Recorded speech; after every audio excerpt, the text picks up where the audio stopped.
Assalamualaikum warahmatullahi wabarakatuh. Waalaikumsalam warahmatullahi wabarakatuh. Selamat pagi anak-anak.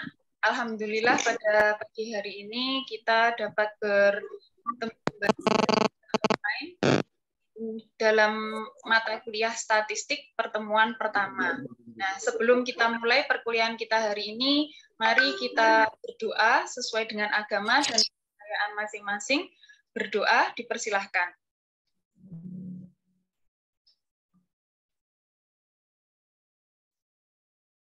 Berdoa selesai. Nah, baik, sebelum saya mulai pembelajaran ini, untuk presensi nanti silahkan kalian mengirimkan screenshot bukti kehadiran dan dikirimkan pada WhatsApp group. Nah, selanjutnya sebelum kita masuk ke materi, saya akan menyampaikan dulu untuk kontrak belajar statistik kita selama 1 semester ke depan. Saya akan share screen.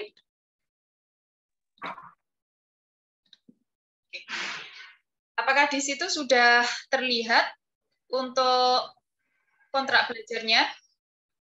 Sudah, Bu. Oke, baik. Sudah.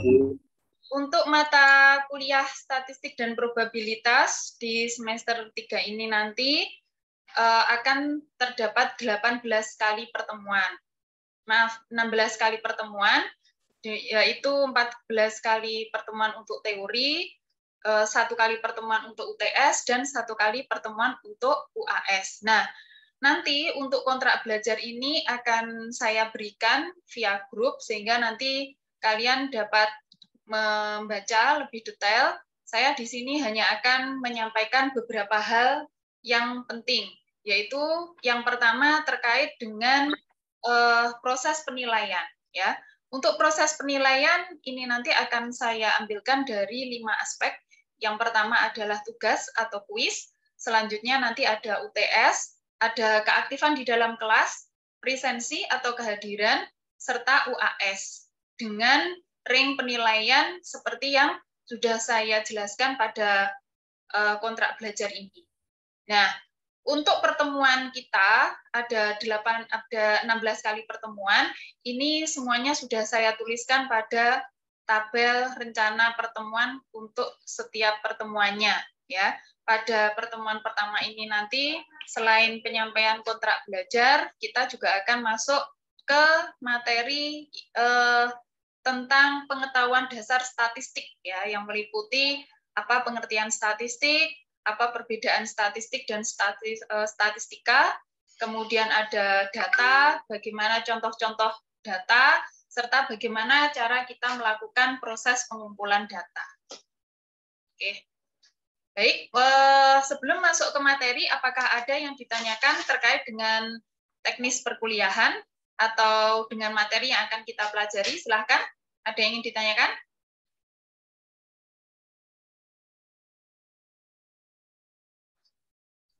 Silakan Oke, baik. Jika tidak ada yang ditanyakan, saya akan langsung masuk pada materi kita.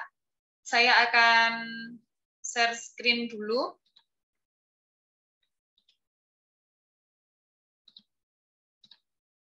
Oke. Apakah di situ sudah terlihat untuk PPT saya? Sudah, Bu. Sudah. Oke, baik. Hari ini kita akan masuk ke materi pertama, yaitu terkait dengan pengetahuan dasar statistik.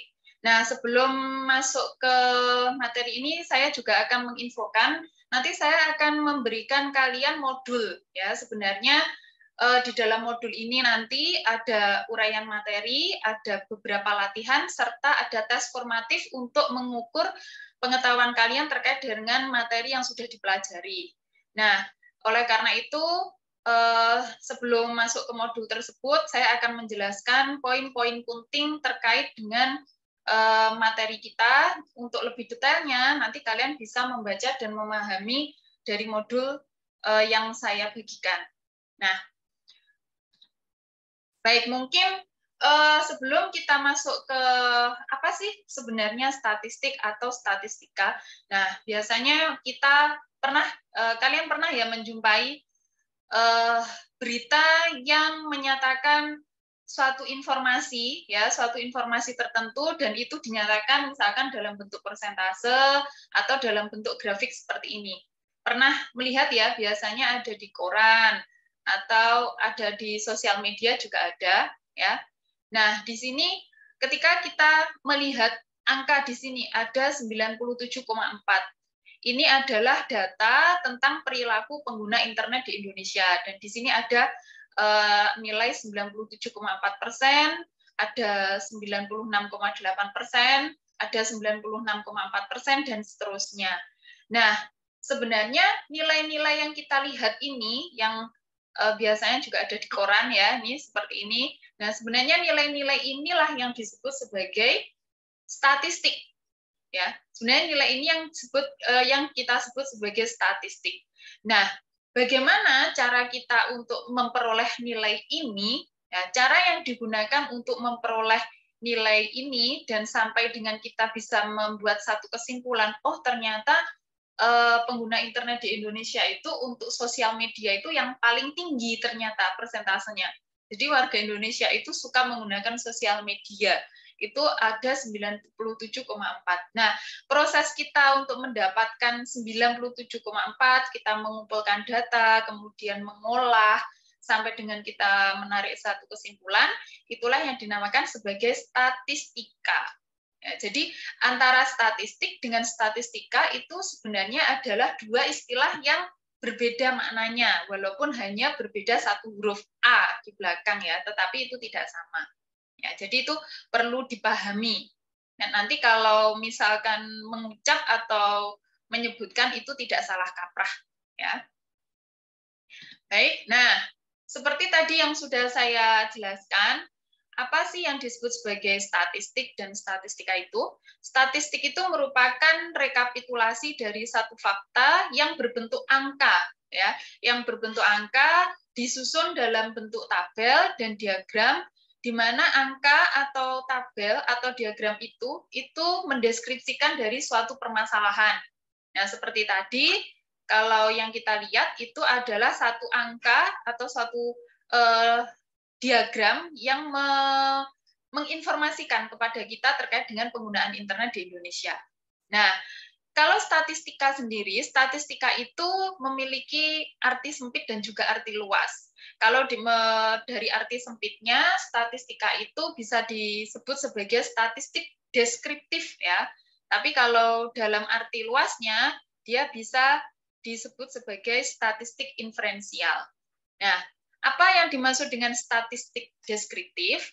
Statistik deskriptif itu adalah bagian dari statistika. Jadi dia bagian dari statistika yang hanya mengolah dan menyajikan kelompok data tanpa menarik kesimpulan mengenai kelompok data yang lebih besar. Jadi untuk statistik deskriptif itu contohnya kita menyajikan suatu data dalam bentuk diagram, dalam bentuk tabel, atau mungkin kita mencari rata-rata dari suatu data. Nah, seperti itu. Itu adalah statistik deskriptif ya. Nah, itu juga disebut sebagai istilah statistika deduktif. Nah, penyajian data untuk statistik deskriptif ini biasanya bisa berbentuk grafis atau dalam bentuk numerik seperti tadi. Ya, ada 97,4% dan seterusnya. Nah, untuk statistik inferensial itu seperti apa? Nah, kalau statistik inferensial itu dia merupakan serangkaian teknik yang digunakan untuk menganalisa satu kelompok kecil data. Ya, jadi menganalisa satu kelompok kecil data yang nanti akan digunakan untuk menarik kesimpulan. Dan kesimpulan itu diberlakukan untuk keseluruhan data itu. Jadi kita menganalisis sebagian dari satu kelompok ya, sebagian dari kelompok. Tetapi nanti hasil dari analisa kita itu juga berlaku untuk kelompok yang besar yang merupakan asal dari kelompok kecil tadi. Nah, itu untuk statistik inferensial. Nah, kesimpulan yang dihasilkan untuk pengolahan statistik inferensial ini sifatnya adalah valid. Ya. Apa itu valid? Nanti kita akan mempelajari lebih lanjut ya. Dan untuk statistik inferensial ini dia juga disebut dengan istilah statistik induktif. Jadi kalau deskriptif tadi adalah deduktif, kalau statistik inferensial itu adalah statistik induktif. Nah, mana yang kira-kira lebih berguna? Nah, keduanya ini saling melengkapi ya antara statistik deskriptif dengan statistik inferensial. Jadi keduanya ini saling melengkapi. Kalau dalam penelitian, kita biasanya akan menggunakan statistik deskriptif dulu. Nanti baru kita menggunakan statistik inferensial. Jadi saling melengkapi. Ya. Nah, kalau dalam penelitian itu perannya seperti apa sih untuk statistik itu? Nah, nanti semester berapa? Semester 6 ya. Semester 6 nanti kalian sudah akan dikenalkan harus sudah mulai terbiasa dengan yang namanya istilah penelitian. Nah, nanti di mana peran statistik di dalam penelitian itu? Nah, proses penelitian secara umum itu adalah kita berawal dulu dari masalah penelitian ya. Kita berawal dari masalah penelitian, kemudian kita melakukan pengkajian teori, menentukan sampel penelitian, mengumpulkan data, menyajikan, menganalisa, setelah itu membahas, baru menarik satu kesimpulan. Nah, ketika kita menentukan sampel penelitian, kita nanti membutuhkan yang namanya teknik sampling. Ya, itu di situ perlu statistik.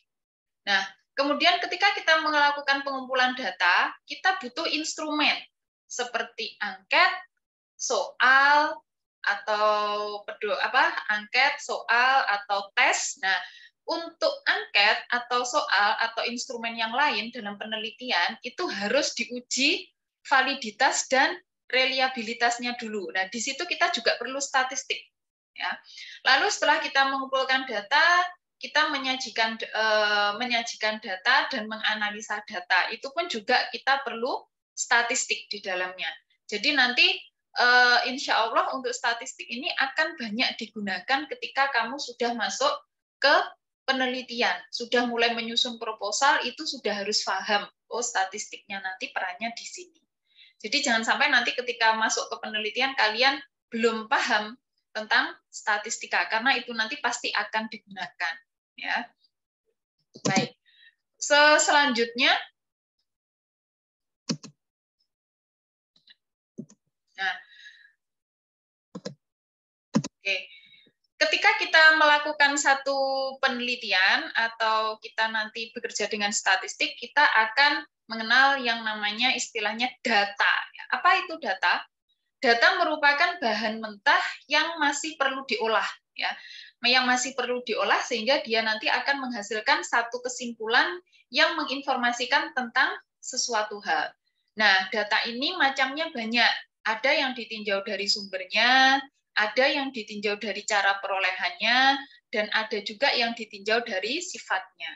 Nanti ketika kalian melakukan penelitian, kalian harus tahu macam data yang kalian kumpulkan itu data berupa data apa, diklasifikasikan dalam data apa. Nah, itu harus paham.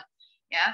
Nah, untuk data yang ditinjau dari sumbernya, itu ada yang namanya data internal dan data eksternal. Jadi data internal itu adalah data yang berasal dari dalam organisasi atau dari dalam perusahaan, itu namanya data internal. Kalau data eksternal itu data yang berasal dari luar organisasi atau dari luar perusahaan. Nah, contohnya kalau misalkan kita ingin mengetahui tentang penjualan pabrik lain yang kebetulan pabrik itu sama usahanya dengan kita, nah maka data hasil penjualan pabrik yang lain itu kategorinya adalah data eksternal. Tapi kalau data penjualan dari pabrik kita sendiri itu adalah data internal. Nah, selanjutnya untuk macam data ditinjau dari cara perolehannya itu ada yang namanya data primer atau dan data sekunder. Nah, contohnya seperti ini. Misalkan kamu ingin mengetahui tentang apa sih gejala COVID. Gejala COVID itu apa saja. Nah, kemudian kamu mencari datanya langsung, bertanya langsung kepada dokternya atau langsung kepada dokter yang menangani atau yang ahli menangani COVID. Nah, maka data yang akan kamu peroleh itu nanti bisa dikategorikan sebagai data primer karena diperoleh dari narasumbernya langsung. Nah, tapi kalau misalkan kamu mencari datanya itu melalui data-data yang dari rumah sakit atau dari rumah sakit itu punya data, oh pasien gejala pasien yang COVID itu dari 1 tahun terakhir ini biasanya dia punya gejala ini. Nah, tidak didapatkan secara langsung, tapi misalkan dari internet atau dari rumah sakit atau dari suatu buku, nah itu bisa dikatakan sebagai data sekunder. Jadi data yang kita peroleh tidak langsung dari narasumbernya, itu untuk data sekunder. Nah, sekarang kalau dari sifatnya apa saja? Kalau dari sifatnya itu ada 2 jenis. Data kualitatif, ada data kuantitatif. Nah, data kualitatif itu contohnya misalkan hobi kelas TIA, itu apa saja? Nah, itu mungkin ada yang hobinya basket, ada hobinya sepak bola, ada yang hobinya nonton film. Nah, itu kan datanya berupa verbal ya, bukan berupa bilangan. Nah, itu yang dicontoh dari data kualitatif seperti itu. Nah, untuk data kuantitatif itu dibedakan ada 2, ada data diskrit dan ada data kontinu. Nah, data diskrit ini biasanya disebut sebagai data nominal. Nah, untuk data kontinu sendiri itu masih dibedakan menjadi 3. Ada data ordinal, ada data interval, dan ada data rasio. Nah, apa sih yang disebut sebagai data-data ini itu sebenarnya yang seperti apa? Nah, saya akan menjelaskan beberapa. Nah, ini. Jadi kalau kita wujudkan dalam bentuk diagram, kurang lebih hubungannya seperti ini ya, macam-macam data ini untuk memudahkan kita belajar. Dibuat diagram seperti ini. Ada kualitatif, ada kuanti. Kuanti masih dibagi 2, ada diskrit, ada kontinum. Kontinum juga dibagi 2, ada ordinal, ada interval, ada rasio. Nah, ini nanti kamu harus bisa membedakan ketika melakukan penelitian, oh data saya ini masuk di mana, termasuk kategori data apa.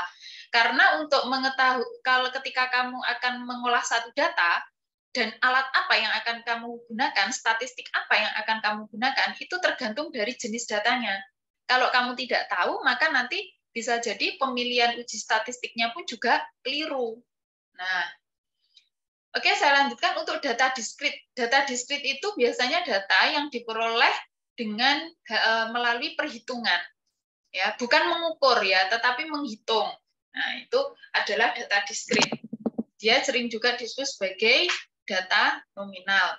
Misalkan seperti ini, jumlah anak kelas, jumlah siswa prodi TIA untuk semester tahun akademik 2021-2022 berapa, terus 2019-20 berapa. Nah, itu kan dengan cara menghitung, membilang, jadi tidak mengukur. Itu disebut sebagai data diskrit. Nah, kalau data kontinum itu data yang diperoleh dari hasil pengukuran. Misalkan seperti tinggi badan, berat badan. Nah, itu kan data yang kita peroleh dari hasil pengukuran. Nah, untuk data kontinum itu dibedakan ada data ordinal, data interval, dan data rasio. Nah, kalau data ordinal itu data yang berjenjang atau bertingkat. Dan biasanya makin kecil angkanya itu nilainya makin tinggi. Nah, dan dia dapat dibentuk dari data interval atau data rasio. Jadi bisa di data interval atau data rasio itu bisa diubah dalam bentuk data ordinal. Nah, untuk data interval itu adalah data yang jaraknya sama, tetapi dia tidak memiliki nilai 0 absolut. Ya. Nah, ini nanti akan membedakan dengan data rasio. Kalau data rasio itu, jadi kalau di data interval, 0 itu punya arti, ya. Tetapi kalau di data rasio, 0 itu tidak punya arti, ya. Contoh 0 yang memiliki arti itu contohnya suhu. Pernah lihat suhu 0 derajat Celcius ya? Ya, kalau ada tulisan suhu 0 derajat Celcius. Nah, 0 derajat Celcius di situ itu memiliki arti, ya. Jadi ada artinya. Itu artinya bahwa suhunya suhu es membeku itu kan 0 derajat Celcius. Nah, itu ada arti. Nah, contoh nol yang tidak ada arti itu kalau misalkan ini berat berasnya berapa? 0 kilogram. 0 kilogram. 0 kilogram kan berarti memang ya tidak ada. Nah, gitu. Jadi 0 kilogram itu ya tidak ada artinya. Berarti memang bisa jadi ya nggak ada beras yang ditimbang gitu loh. Nah, 0 yang tidak memiliki arti. Nah, itu nanti semuanya sudah saya jelaskan di modul ya. Kalian bisa melihat, membaca dan memahami lagi lebih detail. Nah, selanjutnya saya lanjutkan untuk proses pengumpulan data. Setelah kita tahu berbagai macam data, kita masuk kepada proses pengumpulan data. Nah, untuk proses pengumpulan data ini nanti ada beberapa cara yang bisa kita lakukan, yaitu bisa dengan cara sampling atau dengan cara sensus. Sampling itu yaitu cara pengumpulan data dengan meneliti sebagian anggota dari populasi. Jadi sebagian saja yang akan kita teliti. Nah, oleh karena itu, karena sebagian, maka pastikan anggota atau yang kita teliti, yang sebagian anggota itu memang harus representatif. Apa sih maksudnya representatif itu? Jadi dia bisa mewakili dari populasi yang diteliti. Ya, jadi kalau misalkan Anda ingin meneliti tentang bagaimana respon dari mahasiswa semester 3 terhadap mata kuliah matematika, maka nanti Anda jangan mengambil sampling atau mengambil anggota dari populasinya itu dari semester 2. Nah, itu tidak representatif. Ya. Ambillah yang memang benar-benar dia dari semester 3. Nah, karena nanti kalau tidak representatif, itu nanti akan mempengaruhi dari hasil analisa datanya nanti bisa tidak tepat. Ya. Oleh karena itu, biasanya untuk teknik sampling ini itu pengambilannya itu dari data yang memang atau dari populasi yang dia itu sifatnya adalah homogen, ya, seragam, ya, sama, semuanya bersifat sama dari populasi yang homogen. Nah, sementara kalau sensus itu merupakan cara pengumpulan data di mana setiap anggota kelompok itu diteliti satu-satu. Jadi semua anggota populasi itu menjadi sampelnya, semuanya diteliti. Nah, untuk data dengan cara sensus ini memang dia nanti akan lebih akurat ya, karena kan semuanya diteliti. Jadi hasilnya itu bukan suatu estimasi, bukan satu perkiraan, tetapi karena semuanya diteliti. Nah, cuman kelemahan dari sensus itu adalah pelaksanaannya memang membutuhkan waktu dan biaya yang cukup banyak ya. Untuk sensus penduduk kan tidak bisa toh dilakukan dengan cepat, ya kan? BPS harus menyebar banyak petugas untuk ke rumah-rumah. Ya, kalau misalkan kamu pernah di sensus, itu kan pasti ada petugas yang disebar ke setiap rumah dan itu tidak bisa kalau dalam waktu singkat. Ya, itu kalau sensus. Nah, selanjutnya tadi kita mengenal istilah populasi dan sampel. Nah, apa sih populasi itu?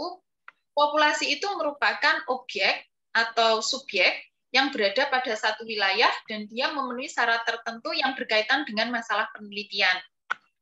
Jadi dengan kata lain, populasi ini mencangkup semua anggota dari kelompok yang diteliti. Nah, kalau sampel itu bagian dari populasi yang dianggap bisa mewakili. Nah, itu makanya tadi yang saya katakan sebagai sampel representatif. Jadi dia bisa mewakili dari populasi itu. Nah, untuk macam-macam populasi sendiri, ditinjau dari jumlahnya itu ada populasi terbatas dan ada populasi tidak terbatas.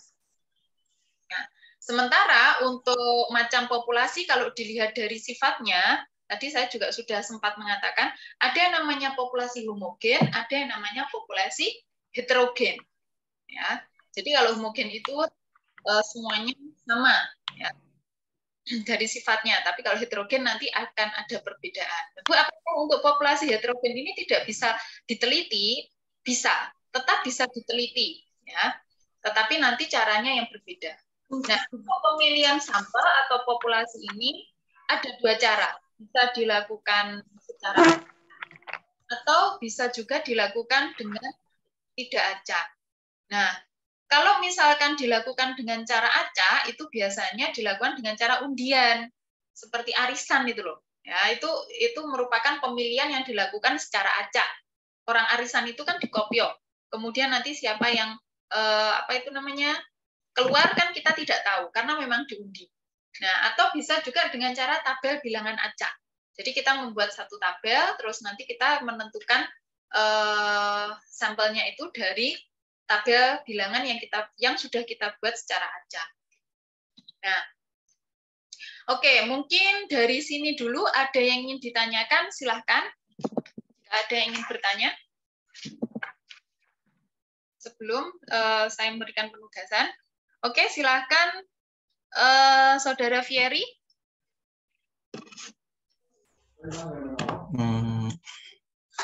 Terima kasih atas kesempatannya untuk bertanya. Nama saya Fieri Nugroho. Saya mau bertanya tentang statistika deskriptif dan statistika inferensial. Pertanyaan saya begini, Bu. Bagaimana contoh penggunaan statistika deskriptif dan statistika inferensial dalam suatu kasus agar kita lebih mudah membedakan fungsi dari jenis statistika ini? Oke, baik. Jadi bagaimana contoh kasus kita nanti bisa membedakan ya. Oh, kalau ini kita pakainya statistik inferensial, kalau ini kita. Nah, contohnya seperti ini contohnya. Misalkan ada catatan kelulusan ya. Pada catatan kelulusan di 5 tahun terakhir suatu sekolah, misalnya satu sekolah, itu menunjukkan 72% siswa tersebut lulus dengan memuaskan. Ya, dari catatan satu sekolah itu diperoleh 5 tahun terakhir ini ada data yang masuk, data yang ada itu 72% dari siswanya itu ternyata lulus dengan nilai yang bagus atau nilai yang memuaskan. Nah, nilai numerik 72% itu adalah bentuk dari statistik deskriptif. Ketika kita mengatakan 72% tadi itu adalah statistika deskriptifnya. Ya, itu statistika deskriptifnya. Tetapi kalau misalkan seperti ini, misalkan dari data itu ya, dari informasi yang Ferry dapatkan, oh SMA itu loh 72% itu siswanya lulus dengan baik di 5 tahun terakhir ini. Terus kemudian kamu di sini ingin menyimpulkan atau ingin membuat suatu peluang, oh kira-kira nanti peluangku lulus kalau aku sekolah di situ ya itu akan lebih dari 70%. Jadi peluangku untuk mendapatkan nilai bagus itu 70%. Jadi masih kamu itu membuat satu hipotesa, suatu dugaan. Dari informasi itu kamu membuat satu dugaan kalau aku sekolah di situ, peluang nilai bagusku itu sekitar 70% lah. Nah, maka nanti ketika kita melakukan karena tadi masih berupa suatu dugaan ya, maka kan harus diuji dulu kan? Nah, dugaan itu masih harus diuji dulu. Nah, proses kita untuk saat menyimpulkan satu peluang dan juga menguji peluang, itulah nanti kita akan menggunakan yang namanya statistik inferensial. Jadi berbeda ya. Nah, jadi prosesnya kamu untuk menyimpulkan satu peluang itu kita telah melakukan inferensial statistik yang tentu nanti sifatnya itu masih tidak pasti karena harus diuji dulu. Nah, itu salah satu contoh kasusnya seperti itu ya. Bagaimana, Fieri? Apakah bisa dipahami? Bisa, Bu. Terima kasih. Oke, baik. Terima kasih. Selanjutnya ada lagi pertanyaan?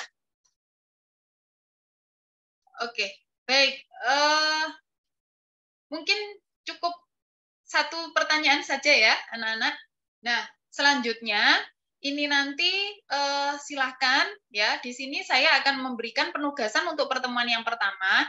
Ya, untuk penugasan pertemuan pertama ini kalian baca dan pelajari modul 1 ya pada halaman 1 sampai 16. Nanti modulnya akan saya berikan. Di situ ada tugas untuk membuat satu rangkuman.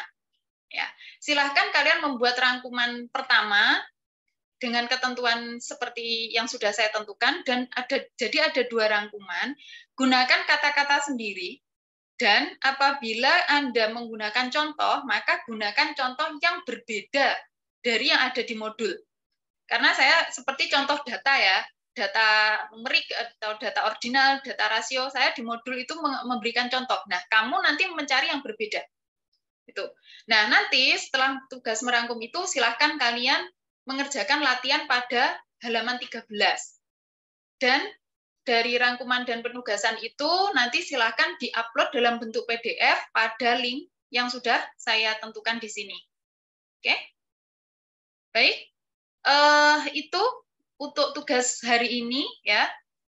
Terima kasih untuk kehadirannya dan juga nanti apabila ada yang harus ditanyakan lagi atau ada yang masih belum bisa dimengerti, itu bisa kita diskusikan di grup.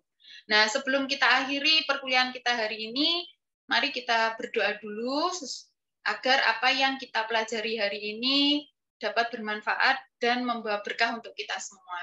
Berdoa, saya persilahkan.